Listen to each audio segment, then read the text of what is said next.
안녕하세요. 저는 50대 주부입니다. 어릴 때 저희 집은 지지리도 가난해서 쌀밥 한 끼 제대로 먹어본 적이 없어요. 부모님은 시골에서 작은 방앗간을 하셨는데 애들 다섯을 낳는 바람에 허리 펼 날이 없었습니다. 그 와중에 전 어릴 때부터 장사 수완이 좀 좋았는데요. 초등학생 때부터 방앗간에 가서 손님몰이를 좀 해왔는데 제가 있는 날은 평소보다 2배를 벌었다며 부모님이 기뻐하셨죠. 중학교 때까지는 틈틈이 부모님 방앗간 일도 돕고 그랬는데 서울에 있는 고등학교에 진학하면서 상황이 많이 달라졌어요.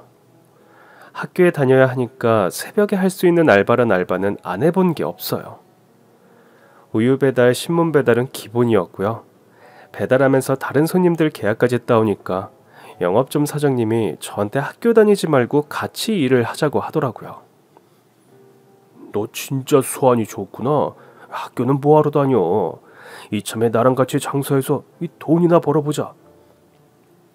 사장님 역시 보는 눈이 있으셔. 그래도 기본 교육은 받아야 어디 가서 무시 안 당하고 살죠. 그럼 고등학교 졸업하거든 와서 나랑 같이 일하는 거다. 네, 사장님 최고. 하지만 넉살 좋게 웃은 뒤엔 돌아서서 침을 뱉었습니다. 앞길 창창한 학생한테 평생 신문 배달만 하라는 거야 뭐야. 어릴 때부터 장사를 자주 접하다 보니 사람 속이 더 훤히 보이더라고요. 그저 자기 이웃 남길 수 있으면 아무 소리나 하는 줄 아니까 저도 그냥 넉살 좋게 받아치고 다녔어요. 그렇게 아르바이트에 매진하고 있으니 성적이 좋진 않았습니다. 어차피 대학에 갈 생각은 없어서 반 애들이 수능 준비할 때 전 창업 준비를 했죠. 저녁에도 야간 자율학습 대신 아르바이트를 했습니다. 그렇게 벌어서 모았더니 고등학교 3학년쯤 되니까 작은 사업 하나는 시작할 수 있겠더라고요. 전 주민등록증이 나오자마자 운전면허부터 땄고 꽃 도매업을 시작했습니다. 사업이 잘 되는 바람에 고3 때는 졸업만 할 수 있을 정도로 학교에 나갔죠. 덕분에 고등학교를 졸업하자마자 창업을 할 만큼의 돈이 모였어요. 졸업 후에도 한동안 도매업을 계속하면서 발품을 받았고 드디어 시장에 자리를 하나 얻었죠. 꽃 도매하러 나가시잖아. 아유, 젊은 아가씨가 시장에서 뭘 팔려고. 그러나 저의 목적은 장사가 아니라 자리세를 받는 것이었습니다. 상인들을 계속 상대하다 보니 결국 매달 나가는 자리세가 곤욕이더라고요. 장사해도 자리세 내고 나면 남는 것도 없다는 얘기를 하도 듣다 보니 그 자리를 제가 차지해볼까 싶더라고요. 처음엔 한 자리가 됐던 게 2자리가 되고 나중엔 시장의 3분의 1은 제 것이라는 소문이 날 정도로 규모가 커졌어요. 그마저도 더는 자리가 나지 않기에 나중엔 시장 입구 건물을 사들였죠. 시장 입구 건물은 유동인구가 많아서 일단 잡으면 대박이었기 때문에 월세도 나쁘지 않게 받았죠. 그렇다고 상인들 등쳐먹는 건물주는 아니었습니다. 어려울 땐 서로 도와가면서 20대부터 시장의 큰손으로 불리기 시작했어요. 돈은 많이 벌었지만 언젠가부터 속이 좀 허전하더라고요. 그때 시장에선 늘 저를 챙겨주시던 치킨집 아주머니가 계셨는데 시장 안에서도 알아주는 맛집이었죠. 저는 주로 한적한 시간에 가서 치킨도 사 먹고 아주머니랑 이런저런 이야기를 나누곤 했어요. 알고 보니 아주머니도 저와 같은 고향 사람이었거든요. 그 방앗간 알지? 지금도 하나? 옛날에 그 집 부모님이 하실 땐 지나가는 애들한테 가래떡을 똑똑 끊어서 조청에다가 푹 찍어서 맛있게 먹으라고 주시곤 했었어. 그땐 다들 얼마나 가난할 때야. 애들이 어디서 듣고 온 건지 나중엔 애들이 간식 얻어 먹으려고 줄을 서는데도 한 명도 빠뜨리지 않고 전부 떡을 주셨어. 우리 할머니가요? 그러니 한 동네에서 그렇게 오래 장사를 하셨지. 근데 요즘은 시골에 사람이 별로 없어서 나도 시내에서 장사하다가 결국 서울로 왔잖아. 하여튼 아주머니도 대단하세요. 장사도 잘 되고 이제 걱정이 없으시겠어요. 장사만 잘 되면 뭐해. 아들놈 때문에 늘 걱정이야. 아주머니에겐 제 또래 아들이 있었어요. 좋은 대학 다닌다고 하지 않았어요? 그러니까 좋은 대학만 보내놓으면 뭘 하냐고. 왜요? 언제는 엄청 자랑하시더니. 애가 어릴 때부터 몸이 약하더니 약골에 자신감도 없고 여자친구 하나 못 사귀는 거야. 그러면서 아주머니는 제 눈치를 슬쩍 보시더라고요. A는 있나? A는 무슨, 저 여태 돈만 벌었는데 무슨 애인이 있겠어요. 아니 왜? 돈도 많은데 남자도 좀 만나고 결혼해서 애도 낳고 살아야지. 언젠가는 되겠죠. 이상형 같은 건 있고? 왜요? 소개해 주시게요? 그럼 내 소개 받아볼래? 그때였습니다. 엄마, 가게로 제 또래 남자가 들어오더라고요. 한눈에 봐도 범생이로 보이던 그 남잔 치킨집 아주머니의 그 골칫덩이 아들이었습니다. 그런데 말로 들은 것보다 키도 크고 인물도 훤한 게 멋있어 보이더라고요. 공부만 하게 생겼는데 저한테는 없는 걸 가진 사람이라 그런지 좀 신비해 보이기도 했어요. 치킨집 아주머니는 기다렸다는 듯이 아들에게 달려갔습니다. 아이고, 여기 우리 아들이야. 아들 인사해. 우리 시장의 젊은 큰손이야. 아주머니도 참. 안녕하세요. 네. 안녕하세요. 그러나 우리의 대화는 그게 끝이었습니다. 엄마, 집에 뭐 갖다 놓으라면서요. 저기 바로 갈라고? 과제가 많아요. 그래. 그는 아주머니가 챙겨준 것만 들고 인사도 없이 가게를 나가버렸어요. 전 조금 무안해서 먹던 치킨이나 마저 먹었죠. 그 집 치킨이 워낙 맛있다 보니 양념에 밥도 비벼 먹고 그랬거든요. 근데 그걸 그 남자가 봤다고 생각하니까 이상하게 창피하더라고요. 지금껏 한 번도 못 느껴본 부끄러움이었습니다. 아유, 제가 저렇게 사람 만나는 재주가 없고 공부만 한다고. 제 고등학교 때까진 시골에서 나왔고. 어머, 그럼 시골에서 공부해서 그 좋은 대학에 들어간 거예요? 과외는커녕 학원 한번 다녀본 적 없어. 우와, 머리가 진짜 좋은가 보다. 그렇다니까. 그러니 나중엔 뭐라도 하겠거니 생각은 하는데.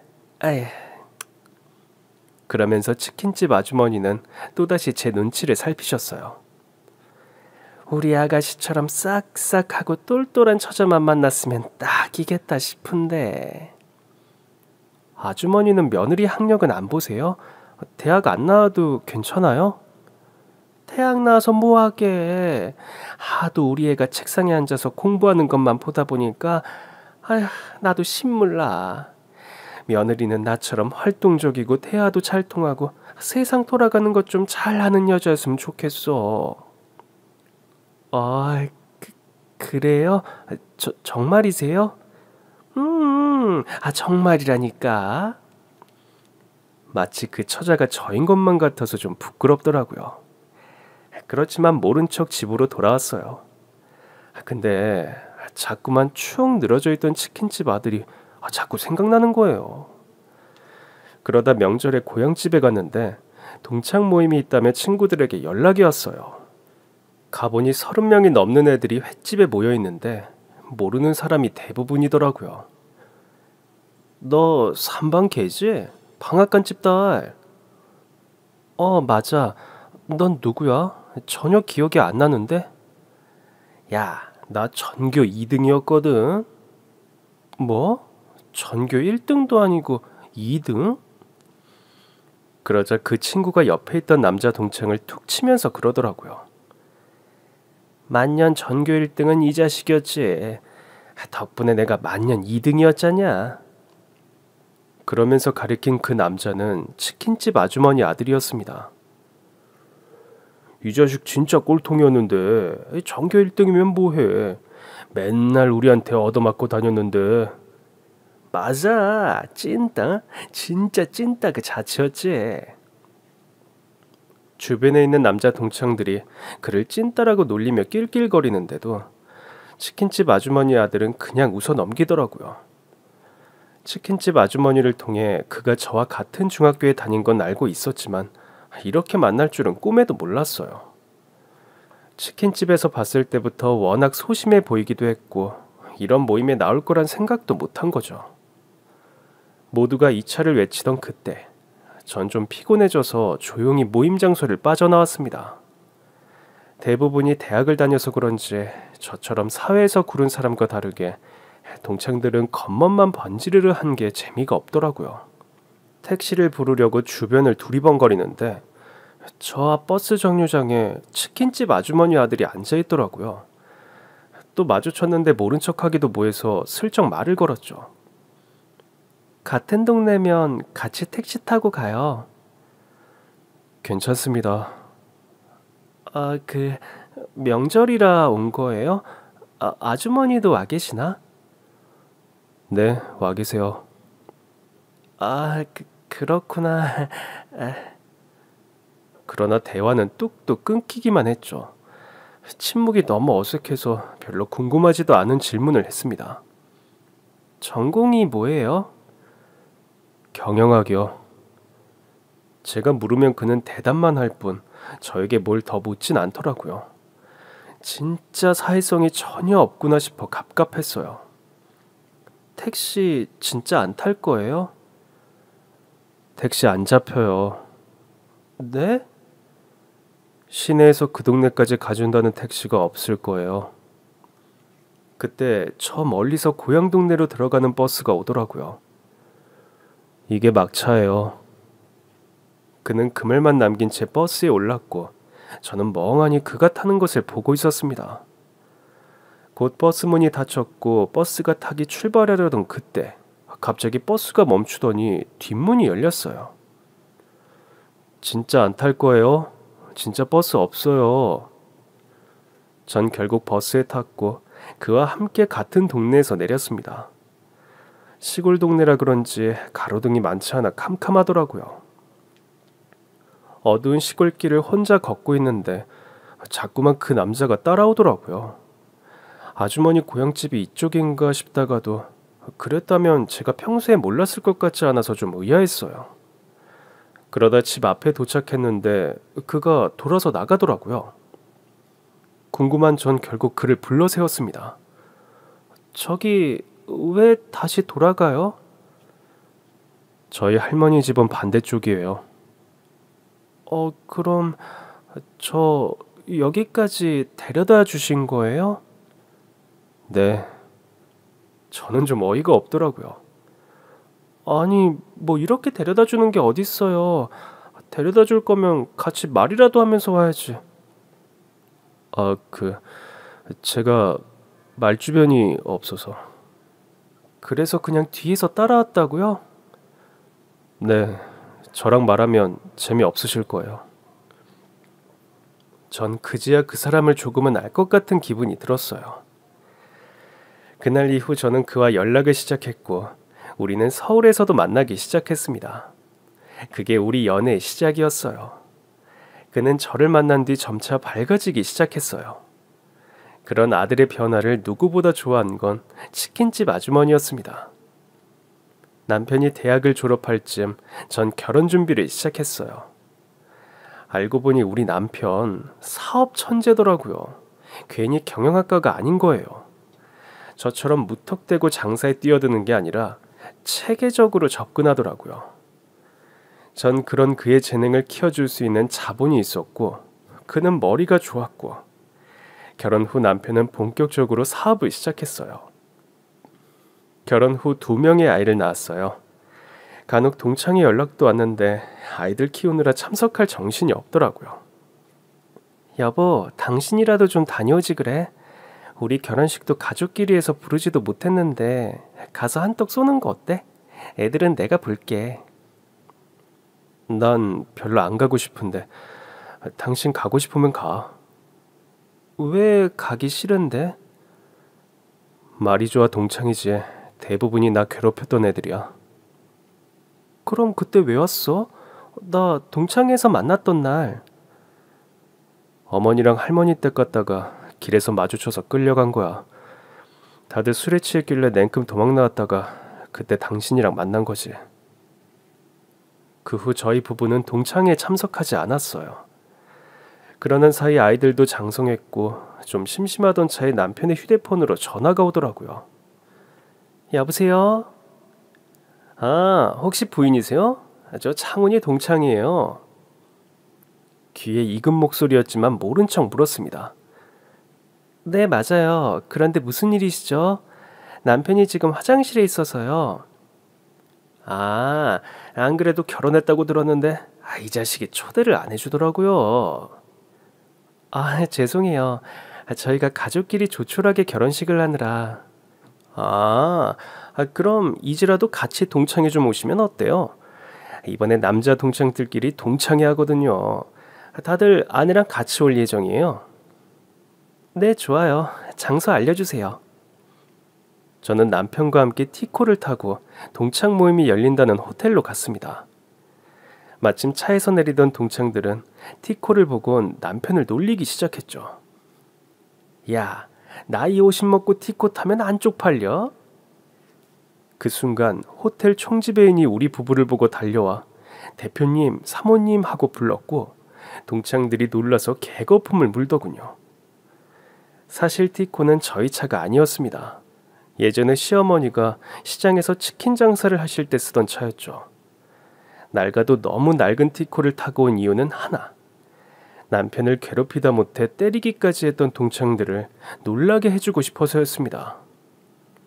결혼 후 1년쯤 됐을 때 시어머니가 암 진단을 받으셨어요.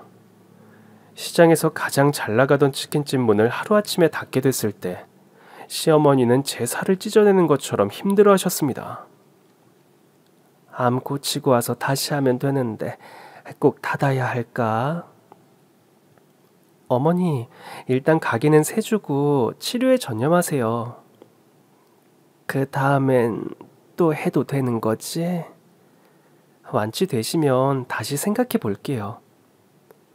시어머니는 입이 삐쭉 나오셨고 전 남편에게 고민을 털어놨어요. 어머니가 치킨집에 미련이 많으시네. 완치하셔도 나이가 있으셔서 힘들 거야. 그러니까 어떻게 하면 어머니가 좀 덜 섭섭하시려나? 사실 남편의 사업 종목은 숙박업이었어요. 그즈음 국내에서 아직 알려지지 않은 명소를 찾아내 리조트를 짓고 있었거든요. 그러던 어느 날 남편이 저에게 그러더라고요. 사실 국내에도 좋은 곳이 많은데 숙박료 자체가 터무니없이 비싸잖아. 그런데 우리가 진짜 근사한 리조트를 합리적인 가격으로 사용할 수 있게 한다면 경쟁력이 분명 있을 거야. 국내 여행이 아직 활발하지 않던 때였지만 전 남편의 안목을 믿기로 했어요. 그렇게 남편의 1호 리조트는 대박이 터졌습니다. 실제로 주변이 관광지로 개발됐기 때문이었죠. 아무래도 남편은 이미 버려놓은 사업으로 너무 바쁠 때였습니다. 결국 제가 어머니의 한을 풀어드릴 치킨 브랜드를 론칭하기로 했습니다. 전 어머니께 맛의 비법을 전수받았고 그걸 토대로 치킨 브랜드를 만들었어요.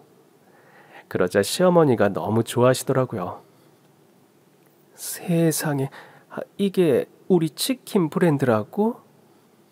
네, 시장에서 시작하신 어머니의 치킨을 전수받아서 만든 거예요. 대표는 저지만 실세는 어머니란 뜻이죠. 덕분인지 시어머니는 수술도 잘 받으셨고 완치 판정도 받으셨습니다. 실제로 우리 치킨 브랜드의 맛은 시어머니의 비법을 그대로 사용한 것이었어요. 당시 시장 치킨을 기억하시는 분들을 중심으로 입소문이 나기 시작하면서 체인점만 전국에 1000개가 넘게 생겼습니다. 시어머니도 완치 후엔 저와 같이 메뉴 개발도 하시고 바람도 쐴 겸 함께 매장도 다니시며 맛을 전수해 주셨어요. 그렇게 사업도 잘 되고 아이들도 잘 크는데 남편이 가끔 악몽을 꾸는지 험한 잠꼬대를 하더라고요. 저리 안 가. 가라고. 하지마. 어떤 날은 남편의 비명에 아이들까지 깬 적도 있었고요. 또 어떤 날은 남편이 자다가 절 발로 차는 바람에 바닥으로 굴러 떨어진 적도 있었습니다. 얼마나 세게 찼던지 바닥에 떨어지면서 허리를 제대로 다쳤어요. 여보, 미안해. 도대체 무슨 꿈을 꾼 거야? 솔직히 기억은 안 나. 근데 무서웠던 것 같아. 당신 아무래도 안 되겠어. 우리 같이 상담 좀 받아보자. 전에도 몇 번 남편에게 상담을 권한 적이 있었어요. 자꾸 자다가 비명을 지르질 않나. 사업할 땐 멀쩡한 사람이 고향엔 가기 싫어하는 것도 그렇고 마음에 영 걸리더라고요. 그러나 절 다치게 한 뒤론 남편도 군말 없이 상담을 받겠다고 하더라고요. 혹시 학창 시절에 학교 폭력을 경험하셨나요? 네, 그런 것 같았어요. 여러 검사를 해봤는데 학창 시절에 대한 기억이 부정적이시고 정확히는 부정적인 걸 넘어서 고통스러워 하시는 것 같다는 생각이 들거든요. 공부는 참 잘했는데 주변에서 찐따라고 괴롭혔던 것 같아요. 그러니까요. 꼭 그런 나쁜 친구들이 있어요. 자기 못난 걸 타인에게 전가해서 괴롭히는 경우인데 남편분이 너무 착하셨던 거죠. 사실 사업할 땐 별 문제가 없긴 한데 그래도 치료는 받는 게 좋겠죠? 사업도 크게 하시고 사회적 활동엔 일단 문제는 없으신 것 같지만 결국 해결하지 않으면 이 문제가 일에도 지장을 주게 될 겁니다. 남편은 상담을 받기 시작했고 기본 10회기의 상담을 마친 뒤론 전보단 밝아진 것 같았어요. 그 즈음에서 남편의 동창에게서 전화가 왔던 거죠. 동창회 가겠다고 약속한 뒤 전화를 끊는데 마침 남편이 화장실에서 나오더라고요. 여보, 동창회 연락인데? 그래서 뭐라고 했어? 간다고 했어. 잠깐 고민하던 남편이 결심한 듯 고개를 끄덕였습니다. 그래, 가자. 아주 멋지게 차려입고 그 자식들이 다시는 나 무시 못하게. 상담을 받은 덕분인지 전보다 더 불편했던 감정을 잘 말하더라고요. 그러나 저의 생각은 좀 달랐습니다. 근사하게 가면 재미가 없지. 왜 재미가 없는데? 그 사람들이 당신이 어디가 못나서 괴롭혔던 거야? 당신 심지어 전교 1등이었다며. 그런데도 괴롭혔던 사람들이 당신이 그냥 멋지게 하고 간다고 해서 우습게 여기겠냐고. 그럼 어떡해? 일단 어머니한테 가자. 마침 주말이어서 전 남편과 함께 시어머니 댁으로 갔어요. 어머니, 전에 타시던 티코요. 그거 아직 차고에 있어요? 에이, 티코? 시장에서 일할 때 타던 거? 네, 있나 궁금해서요. 이따마다 내가 아까워서 못 버렸어. 시어머니는 차고로 가서 티코를 보여주셨고 저는 입이 쩍 벌어졌습니다. 아니 어머니, 이렇게 낡은 차를 버리지도 않고 계속 갖고 계신 거예요? 그게 내 인생 전부 같은데 어떻게 갖다 버려. 혼자 우리 아들 키우면서 급할 때마다 얼마나 욕이 나게 탔는데. 이 차로 배달도 가고 가끔 우리 아들도 데리러 가고. 그땐 이 차에서 나는 기름 냄새가 그렇게 싫었는데. 아유, 말도 마라. 얘 사춘기 때 처음으로 나한테 싫은 소리를 하더라고. 뭐라고 했는데요? 엄마, 이제 닭 좀 그만 튀기면 안 돼? 이러는데 아유, 내가 아주 머리통을 쥐어박았지. 맨날 튀김 냄새 맡아가며 닭 팔아 제 학비대 생활비대 죽어라 사는 엄마도 있는데 그깟 냄새 좀 맡았다고 불평이냐고. 그렇게 한 대 쥐어박은 다음엔 아무 소리도 안 했어. 왜냐하면 내가 차에 안 태워줬거든. 기름 냄새 싫은 너는 그냥 걸어오라고. 우리는 그 얘기를 듣고 한참을 웃었습니다. 잘못은 확실히 가르치는 시어머니 덕분에 남편은 예의범절이 바른 사람으로 자란 것 같았어요. 다만 한 가지 궁금한 게 있었습니다. 일단 전 어머니께 티코를 빌리기로 했어요. 어머니, 저희 이 차 좀 며칠만 빌려주세요. 에? 저 차는 뭐하게? 타려고요. 아유, 어머, 절대 안 된다. 창고에 처박아 둔이 있는 거지. 타는 건 절대 안 돼. 움직이지도 않을걸. 그럼 일단 정비소 불러서 검사해보고 문제 있으면 고쳐서 타죠 뭐. 아니, 니들 지금 타고 온 차도 있고 비싼 외제차도 한 대 더 있으면서 뭐하러 저 차를 타겠대. 전 일단 어머니께는 작전을 말씀드리지 않았어요. 대신 정비업체를 불렀고 남편에게 같이 가서 차 상태도 좀 살펴보고 고칠 게 있으면 고쳐서 집까지 차를 갖다 놓으라고 했습니다. 남편을 정비소로 보낸 뒤 어머니와 둘이 남은 전 궁금했던 걸 물었습니다. 어머니, 혹시 서울로 이사 오신 게 다른 이유는 아니었어요? 무슨 다른 이유는 시골 시내라 장사가 잘 안 돼서 그랬다니까. 이 정도 솜씨면 아무리 시골 시내여도 장사가 안 됐을 것 같진 않은데요. 제가 끝까지 캐묻자 시어머니는 시인했습니다.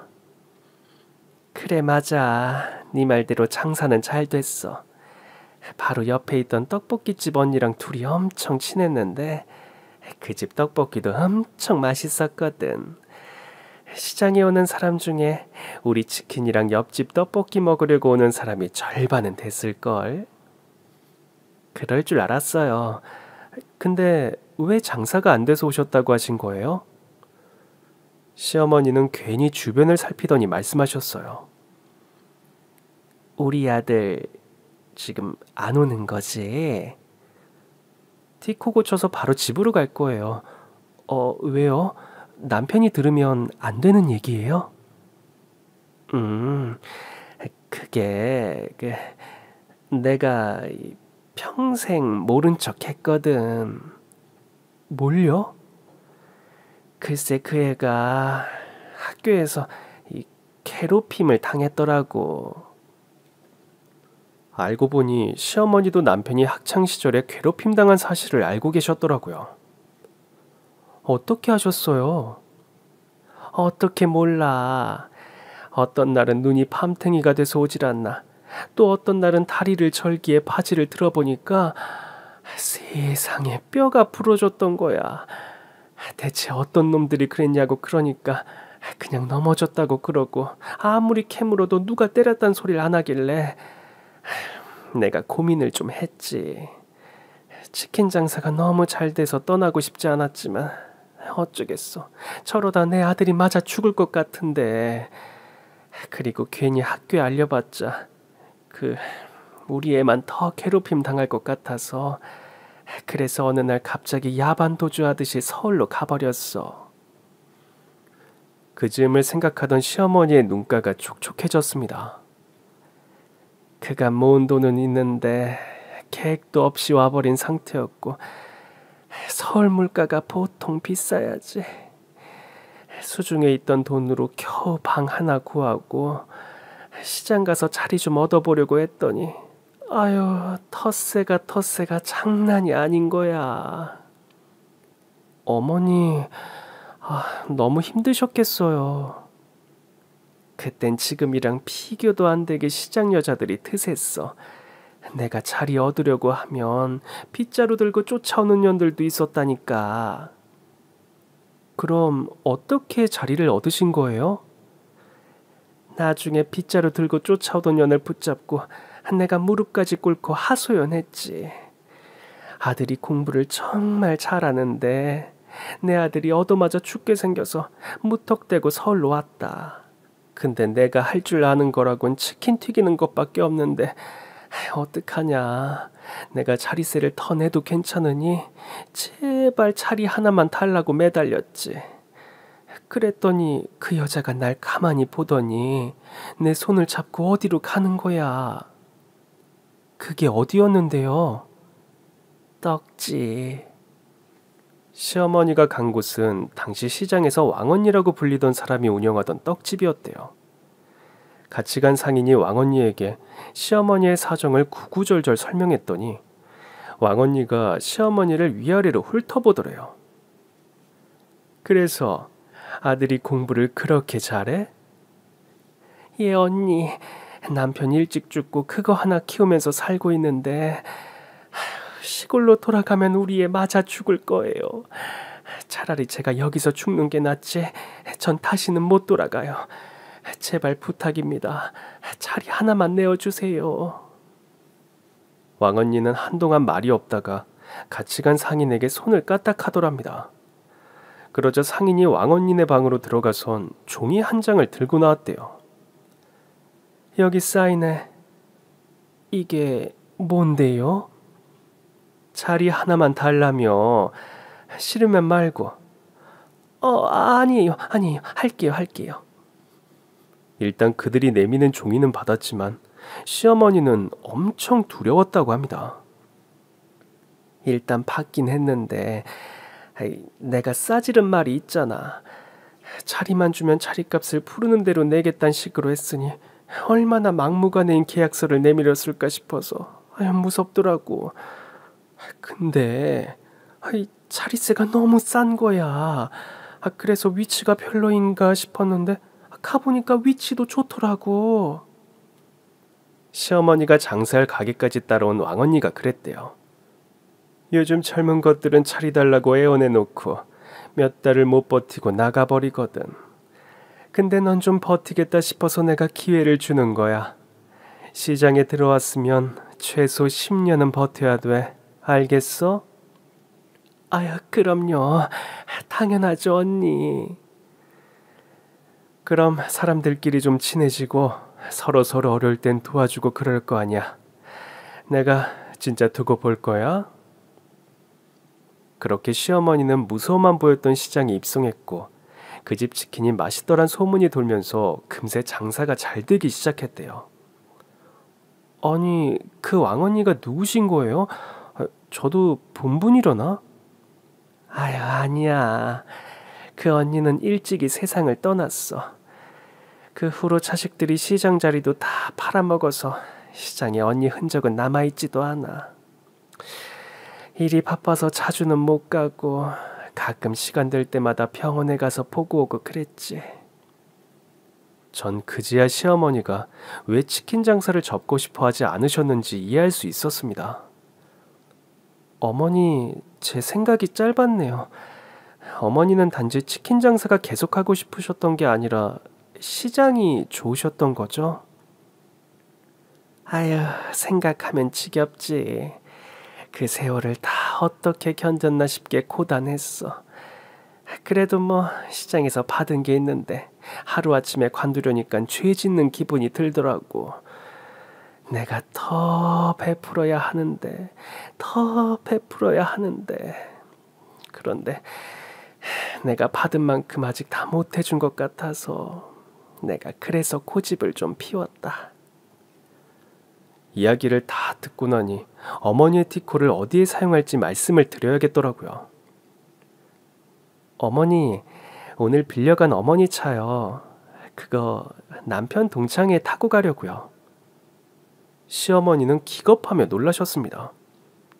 아니, 동창회를 가는데 왜 그 똥차를 타고 가? 좋은 차를 타고 가야지. 우리 아들 때린 그놈 자식들 코를 그냥 납작하게 눌러줘야지. 눌러버리는 정도가 아니라 이참에 아주 그냥 뭉개버릴 생각이에요. 집에 돌아가 보니 주차장에 어머니의 티코가 주차돼 있더라고요. 남편에게 물어보니 의외로 작동이 잘 되더래요. 물론 에어컨은 쓸 수 없을 것 같아. 왜? 다 고쳐오라니까. 고치긴 했지. 근데 왜 못 써? 그게 에어컨을 켜면 속도가 느려지더라고. 너무 오래된 차라 에어컨과 속도 중 하나를 택해야 한단 말에 또 한참을 웃었습니다. 동창회 하루 전, 저는 호텔로 전화를 걸었습니다. 예, 사모님. 회장님이랑 내일 호텔에서 동창회에 참석하려고 하는데 신경 좀 써주시겠어요? 네, 물론이죠. 몇 시에 오십니까? 저녁 7시쯤에요. 그럼 제가 직접 모시러 나가겠습니다. 그래 주시면 고맙고요. 약속 시간에 맞춰 저랑 남편은 티코를 타고 호텔로 향했어요. 물론 가는 길은 험난했습니다. 신호에 맞춰 차를 멈췄더니 갑자기 시동이 꺼지질 않나. 창문이 자동으로 열리질 않나. 진짜 사업 성공 후 그런 차를 타본 적이 없다 보니 남편과 저 둘 다 좀 재밌더라고요. 호텔까지 갈 순 있을까? 어제 정비소 직원이 그 정도는 가능할 거라던데 심지어 관리만 잘하면 1년은 더 탈 수도 있을 거래. 그렇게 겨우 호텔 앞에 도착했는데 바로 앞에 있던 차에서 낯이 익은 동창들이 내리더라고요. 우리 부부가 내리자 일단 동창들은 절 보고 놀라는 눈치였습니다. 아? 뭐야? 이 자식이랑 결혼한 게 너였어? 야, 그러면서 결혼할 때 초대도 안 하냐? 남편의 동창들은 남편을 툭툭 치며 여전히 무례하게 굴더라고요. 지난번 통화 때도 말했지만 가족끼리 조촐하게 치렀어. 동창은 우리가 타고 온 티코를 흘끗 보더니 말했습니다. 아이, 보아하니까 조촐하게 치를 수밖에 없었겠는데. 내 말이 그 말이야. 야, 나이 50 먹고 티코 타면 안 쪽팔려? 이젠 가난도 죄다. 나이 50 먹고도 공부만 하는 건 아니지. 야, 그래도 그 와중에 옷은 또 비싼 거 입었네. 응? 야, 그 옷은 또 뭔데? 어디서 빌려왔냐? 그럼 니들은 무슨 일 하는데? 평소라면 입을 꼭 다물고 있었을 남편이 어쩐 일로 질문을 다 하더라고요. 난 대기업 다니지 마. 난 공무원. 넌 뭐 하는데? 그들의 질문이 끝난 그 순간 호텔 총지배인이 저희 부부를 보고 달려오더라고요. 대표님, 사모님. 그는 숨이 차게 뛰어오더니 말했습니다. 아이고 죄송합니다. 제가 좀 늦었습니다. 안 늦으셨어요. 우리가 일찍 온 거죠. 정말 죄송합니다. 홀에서 갑자기 응급 상황이 생겨서요. 잘 해결은 했나요? 예, 매뉴얼대로 잘 해결했습니다. 우리 부부와 지배인의 대화에 동창들은 당황한 눈치였습니다. 아니 지금 뭐라는 거야? 대표님, 사모님? 남편은 여유로운 미소를 짓더니 말했습니다. 일단 들어가자. 들어가서 설명할게. 남편이 호텔 안으로 들어가려 하자 지배인이 달려가 먼저 문을 열었어요. 전 남편에게 팔짱을 낀 채 나란히 들어갔고 동창들은 우리 부부의 뒤를 허겁지겁 따라왔습니다. 대체 이게 어떻게 된 일이야? 아니, 너 무슨 사업해? 벤처기업? 아님 설마 중소기업? 가만히 듣고 있던 지배인이 동창들을 향해 말했어요. 저희 호텔 주인이십니다. 동창들은 믿기지 않는다는 듯 호텔 지배인의 신분을 확인하려 들었습니다. 에이, 지금 연기하는 거죠? 진짜 호텔 지배인 어딨어요? 이거 이름표도 가짜 아닌가? 그러자 다른 호텔 직원에게 가서 이름표를 확인하는데 진짜 아주 가관이더라고요. 결국 카운터에 있는 호텔 직원들까지 불러와선 그러는 겁니다. 저기요. 이 사람이 진짜 지배인 맞아요? 예. 저희 호텔 총 지배인이십니다. 그럼 이 애들은요? 동창이 저희 부부를 가리켰고 호텔 직원은 당혹스러운 얼굴로 대답했습니다. 물론 저희 호텔 대표님 부부십니다. 무엇 때문에 그러십니까? 그러면서 난처한 얼굴로 우리 부부를 보기에 전 직원을 돌려보냈어요. 이제 가보셔도 돼요. 수고해 주세요. 네, 사모님. 즐거운 시간 보내십시오. 동창들은 직원이 돌아가는 모습을 멍하니 보고 있었습니다. 마침 엘리베이터가 도착했고 지배인이 가장 꼭대기층을 눌렀어요. 저기, 거기 우리 약속 장소 아닌데? 우린 지하 식당이에요. 대표님께서 장소를 변경하셨습니다. 며칠 전 동창에게 장소를 들었는데 호텔 지하 식당을 예약했더라고요. 물론 호텔 지하 식당도 꽤 비싼 편이긴 했습니다. 그러나 사실상 일반 식당과 별반 다를 게 없는 곳이었습니다. 그 식당에서 가장 큰 룸을 예약했다는데 아무래도 저희 부부성에는 차지 않았습니다. 여보, 그래도 우리가 호텔 주인인데 VIP 서비스는 보여줘야 하지 않을까? 그래야지. 그렇게 약속 장소를 업그레이드 시켜주었고 이미 식당에 도착했거나 도착할 동창들에게도 직원들이 직접 안내를 할 예정이었습니다. 꼭대기층 VIP 라운지에 도착한 동창들은 입이 쩍 하고 벌어졌습니다. 우리 호텔의 꼭대기층은 서울이 한눈에 내려다 보이는 통창으로 된 최고급 레스토랑이었어요. 동창회를 즐길 수 있게 자리 배정까지 다 바꾸어둔 상태였고 저희 부부는 지배인이 안내하는 상석으로 가서 나란히 앉았습니다. 이미 와있던 동창들도 안을 구경하느라 정신이 없더라고요. 야, 진짜야? 네가 이 호텔 주인이라며? 지하에 갔다가 안내받고 깜짝 놀랐어. 맞아. 마음껏 즐겨. 야, 너 성공했다. 역시 잘 사는 애들은 요란하지가 않아. 아니, 이번 동창회 주최한 건 혹시 니들 아니야? 그러면서 다른 동창들이 우리 부부와 같이 온 두 동창을 보더라고요. 그래서 내가 호텔로 잡았잖아. 아유, 진짜. 아까 거기 보고 여기 보니까 비교가 안 된다. 말만 호텔이지 가격도 일반 식당이던데? 거기 주변 직장인들이 점심 먹으러 많이 와요. 부담 없이 식사만 할 수 있게 만든 곳이라 아무래도 특별한 모임을 하기엔 좀 아쉽더라고요. 남편을 놀리던 두 동창은 어떠한 말도 하지 못한 채 자리에 앉았습니다. 동창들이 다 모이자 장내는 북적거렸습니다. 특별히 준비하게 한 호텔 대표 코스 요리를 제공했더니 다들 너무 좋아하더라고요. 그러나 웃지 못하는 두 사람도 있었죠. 아니, 무슨 로또라도 맞았냐? 네가 어떻게 이런 호텔을 사?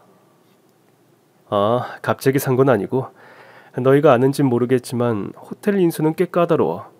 운영 능력도 검증을 받아야 하거든. 그래서 네가 그런 검증을 다 받았다고? 너 같은 찐따가 어떻게? 그 순간 맛있게 식사를 하던 동창들이 하나둘씩 눈살을 찌푸린 채 그들을 보기 시작했습니다. 그런 단어 진짜 오랜만에 듣는다. 아니지. 사실 그런 말 하는 거 니들 말고는 없었어. 아유, 야, 찐따를 그럼 찐따라고 하지 뭐라고 해. 내가 뭐 없는 소리 했냐? 없는 소리 맞는 것 같은데? 더는 못 들어주겠더라고요. 부부 동반으로 와서 즐겁게 식사하는 동창들이 대부분이었습니다. 근데 그러고 보니 남편을 무시하는 두 동창의 곁엔 아내가 없더라고요. 우리 남편 전교 1등이었다는데 찐따 만든 건 니들 셋째 혀 아니니?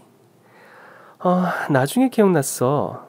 졸업할 때 우리 남편이 전교 1등으로 상 받았던 거 니들 다 기억하지? 저는 다른 동창들을 향해 물었고 다들 맞다며 공부도 잘하고 착했다며 남편을 치켜 세웠습니다. 그런 우리 남편을 니들 열등감으로 찐따 만든 거잖아. 안 그래? 야, 우리가 뭐 이런 호텔은 없어도 다 자기 밥벌이는 하고 살거든. 참 다행이네. 그런 인성으로 밥벌이들은 하고 사니까. 근데 왜 니들 둘만 아내가 없니? 니들이 주최자라며. 이거 모임 부부 동반 아니었어? 그 순간 두 동창의 얼굴이 새빨개지더라고요. 그때 멀리서 한 동창의 아내가 말했습니다. 저쪽 아내분 저랑 건너 건너 아는 사이인데 이혼 직전이라고 소문났던데요? 난 아니야. 난 그냥 좀 싸운 것 뿐이야. 하도 자주 싸워서. 그렇다면 남은 동창은 특히나 우리 남편에게 말을 못 듣게 하던 그 동창놈뿐이었습니다. 전 그를 가리키면서 말했습니다. 혹시 그 못된 손벌은 못 고치고 아내한테도 손댄 건 아니고? 속이나 뒤집을 생각으로 막 던진 말이었는데 그 동창 대답을 못 하더라고요. 전 남편을 보며 물었습니다. 당신 때렸던 동창이 얘 맞아? 맞아. 걔가 주도했고 그 옆에는 동조했고 다른 똘마니들은 어디 보자. 오늘은 안 왔네. 그 후 식사가 끝나도록 그 두 동창놈은 아무 말이 없었습니다. 식사가 끝난 뒤 와인과 안주가 나왔고 모두가 흥겨운 시간을 이어갔습니다. 그러다 선물을 뽑는 시간이 왔어요. 이것 또한 저와 남편이 준비한 이벤트였습니다. 전 남편과 함께 미리 준비되어 있던 단상으로 올라갔어요. 사실 저도 같은 학교 출신이라 동창입니다. 물론 오늘은 남편 동창의 아내로 따라왔고요. 오랜만에 우리 동창들을 만난다는데 제가 식사만 대접하기 너무 아쉬워서 이벤트도 하나 준비했어요. 들어오시면서 받은 번호표 있죠? 추첨을 통해 선물을 드릴 건데 선물이 어마어마합니다. 동창들은 제 얘기를 듣고 환호했습니다. 이 모든 건 이 호텔의 대표이자 전국에 수십 개의 리조트를 소유하고 있는 저희 남편이 협찬한 선물입니다. 스폰서의 인사를 안 들어볼 수 없겠죠? 전 남편에게 마이크를 건네주었고 남편은 조금 긴장한 듯 했지만 편안한 어조로 말을 시작했습니다. 사실 제가 좀 찐따 같은 구석이 있었던 건 사실입니다. 워낙 공부밖에 모르던 애였던 데다가 제가 사회성이 별로 없었어요. 근데 지금은 좀 사람처럼 보이죠? 남편의 농담에 다들 웃음을 터뜨렸습니다. 물론 딱 두 동창만 빼고요. 사실 제가 이렇게 성공한 사업가가 된 건 모두 제 아내 덕분입니다. 아내는 20살 때부터 사업 수완이 좋던 사람이었고 제가 만났을 땐 이미 건물주였어요. 사방에서 우와 대박 하는 감탄사가 터져 나오더라고요. 그런 절 알아봐준 아내가 없었다면 아마 제가 이렇게 사업가로서 좋은 자질을 갖고 있었는지 몰랐을 겁니다. 좋은 대학 나왔으니 좋은 직장은 갈 수 있었겠지만 그게 전부였겠죠. 마치 두 동창에게 들으라는 듯 말하더라고요. 제 안목을 믿어주고 지지해준 제 아내도 소개해드리고 싶습니다. 저희 아내는 시장에서 팔던 저희 어머니의 치킨을 브랜드로 만들어 지금은 1000개의 체인점을 갖고 있는 치킨 브랜드 회장입니다. 솔직히 저보다 재산이 많습니다. 제 리조트나 호텔의 지분도 똑같이 갖고 있거든요. 남편의 말이 이어질수록 남편을 괴롭히던 두 동창의 얼굴은 새하얗게 질려갔습니다. 그때 다른 동창이 묻더라고요. 근데 이렇게 잘 살면서 결혼할 때 왜 연락도 안 한 거야? 전 남편을 괴롭히던 두 동창을 보며 말했습니다. 가족끼리 조촐하게 치렀어. 내가 결혼하고 싶었던 데가 있었거든. 그게 어딘데? 외국 섬에 있는 옛날 성인데 내 로망이 그 성에서 가족끼리 단란하게 결혼하는 거였거든. 그러고 보니까 결국 그 성 샀잖아. 그래서 우린 한 번씩 휴양하러 가. 두 동창은 눈알이 튀어나올 듯 놀란 눈치였습니다. 그러거나 말거나 남편이 인사를 이어갔어요. 가장 중요한 말을 깜빡했네요. 이렇게 좋은 시간을 선물해 드릴 수 있어서 정말 기쁩니다. 오늘 동창회 오시려고 다들 회비도 내신 걸로 아는데 그거 다들 돌려받으세요. 오늘 비용은 제가 전부 다 쏩니다. 그런데 두 동창이 놀란 얼굴로 서로를 보더라고요. 저는 그 순간을 놓치지 않고 동창들을 향해 말했습니다. 그런데 제가 10대 때부터 사업을 했다 보니 계산이 좀 빠르거든요. 오늘 내신 비용이랑 인원을 보니까 저희 호텔 지하 식당 예약 비용보다 훨씬 많을 것 같은데. 두 분 사용하신 내역 동창들과 공유하고 전액 환급해 주세요. 아시겠죠? 제 말에 그 못된 동창놈이 버럭대더라고요. 아니, 네가 무슨 권리로 내역을 보여달란 말이야? 이건 엄연히 남자 동창이잖아. 당황하는 꼴이 역시나 회비를 횡령한 것 같더라고요. 그러자 주변에 있던 남자 동창들이 소리쳤습니다. 야 임마, 당연히 사용 내역을 공개해야지. 그것도 안 하면 청부를 하면 되나? 지금 당장 보내. 결국 두 동창은 그 자리에서 내역서를 공개할 수밖에 없었고 호텔 지하식당 비용은 걷었던 회비의 절반밖에 안 된다는 사실이 들통나고 말았습니다. 와, 이 자식들 완전 사기꾼들 아니야?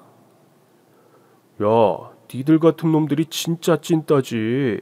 해먹을 게 없어서 동창들 등을 헤쳐먹어? 두 동창은 가진 욕을 다 들어먹으며 있는 돈 없는 돈을 다 긁어 겨우 동창들에게 회비를 돌려주었습니다.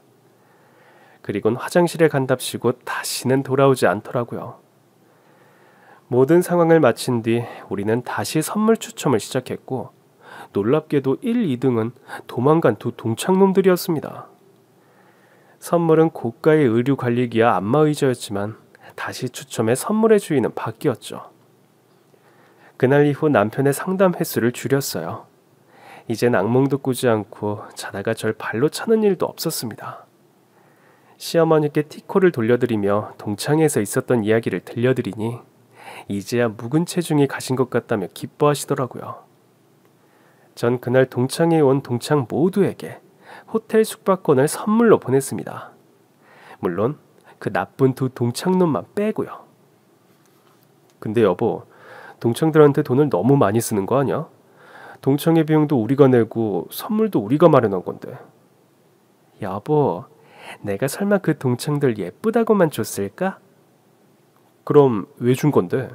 아니 뭐 우리 대신 그 자식들한테 찐따라고 해준 것도 고맙고 하지만 더 큰 이유는?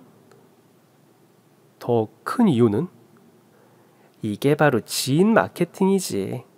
이미 VIP 라운지도 이용해 받겠다. 호텔룸까지 이용해 받겠다. 분명히 또 오게 돼 있어. 이왕 호텔 예약할 거면 우리 동창 호텔로 가자. 이렇게 된다니까? 그리고 분명 우리 호텔 VIP가 될 만한 애들도 분명 있었을 거야. 원래 진짜 뭐가 있는 사람은 조용히 있지 요란하지 않잖아. 하여튼 우리 와이프 장사수와는 알아줘야 해. 그러니까 앞으로도 나한테 잘하란 말이야. 예, 평생 모시고 살겠습니다.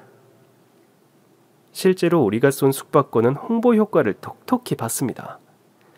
동창들은 지인의 지인에까지 우리 호텔을 추천했더라고요.